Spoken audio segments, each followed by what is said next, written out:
Bienvenue dans ce Cinémolinade, 4e du nom. Aujourd'hui, nous allons nous intéresser à...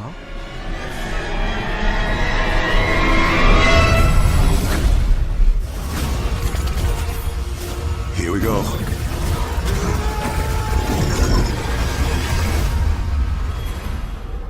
Ce film de Lana et Andy Wachowski raconte l'histoire d'une femme au destin hors du commun. De roturière à la chemise bûcheron bleue, Jupiter Jones va devenir la duchesse propriétaire de notre planète.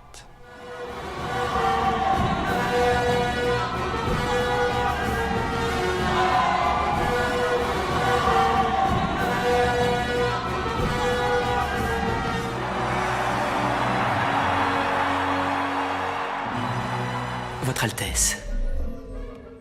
Qui sont tous ces gens ? Ce ne sont que des Sims. Un mariage royal, c'est un peu une obligation. L'art du mariage est le principal intérêt de ce film. Les Wachowski sont des réalisateurs maîtres dans la mise en relation, l'union d'univers hétéroclites.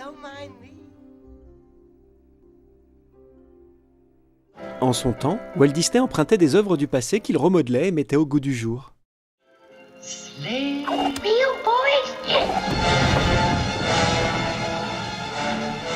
Les Wachowski ont souvent fait de même.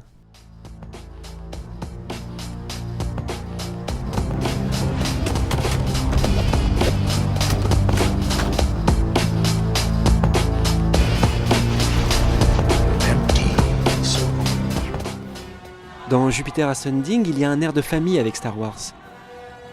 I don't know who you are or where you came from, but from now on, you do as I tell you, okay? Mais je résumerai plutôt ce film à un mariage insolite. But I, Bernard Delaney, do take thee, Lydia Jane Hibbert. Do take thee, Lydia Jane Hibbert, to be my awful wedded wife. Ce film, c'est un peu comme si ceci Where no one has gone before. se dirigeait vers cela.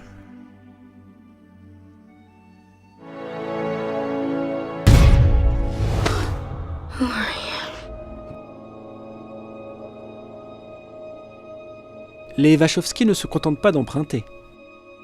Ils remixent ces emprunts et inventent des unions inédites.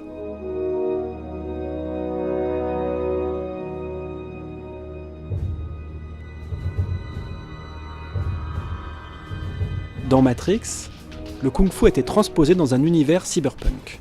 Pour Jupiter Ascending, le flingage à tout va se marie avec le space opéra et l'heroic fantasy.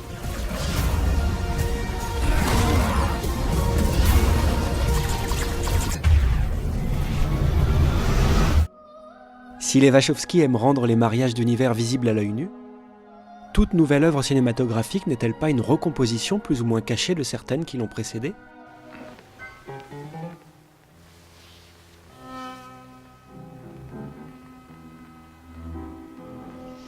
Comment un réalisateur peut-il deviner que telle union sera heureuse ?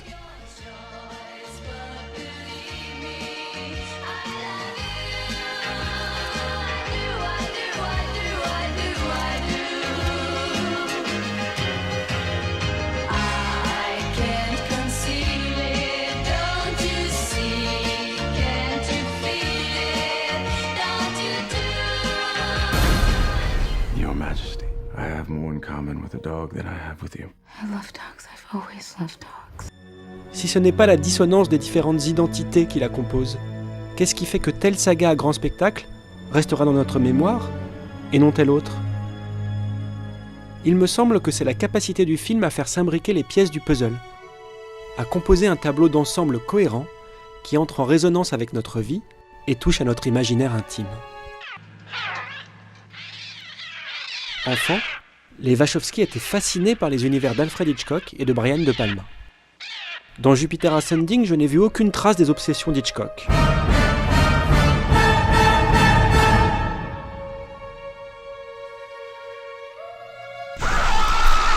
En revanche, il y a quelque chose de la flamboyance colorée du Phantom of the Paradise de De Palma.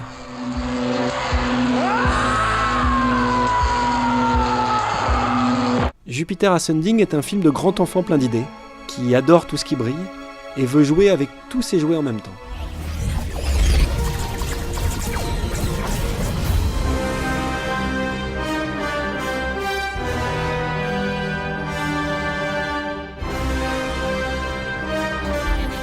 Avec ce film, les Wachowski lorgnent surtout de ce côté-là de l'espace.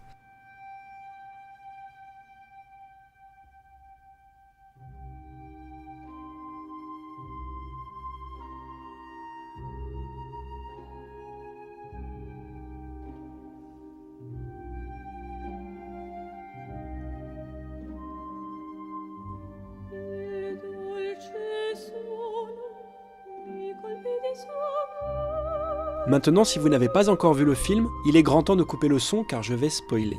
Vous pourrez le remettre dès que ce plan de dîner en tête-à-tête se termine. Vous qui avez vu le film, ne pensez-vous pas qu'il aurait été intéressant de rendre cette histoire plus ambiguë ? Comme insinuer à la fin que peut-être tout cela n'était qu'un rêve de Jupiter Jones ? Une jeune femme qui désire une autre vie que de récurer les toilettes et qui voudrait trouver l'amour ? Et je ne parle pas de mon envie personnelle de creuser un côté sombre à Ken le lycanthien légionnaire. À côté de la belle, la bête aurait pu être plus borderline et incontrôlablement violente. Si ce que vous aimez dans l'univers des Wachowski était leur côté noir comme dans Matrix, ou sensuel comme dans leur premier film Bond, vous serez déçus. De même si vous aimez les histoires complexes, Interstellar ou Blade Runner.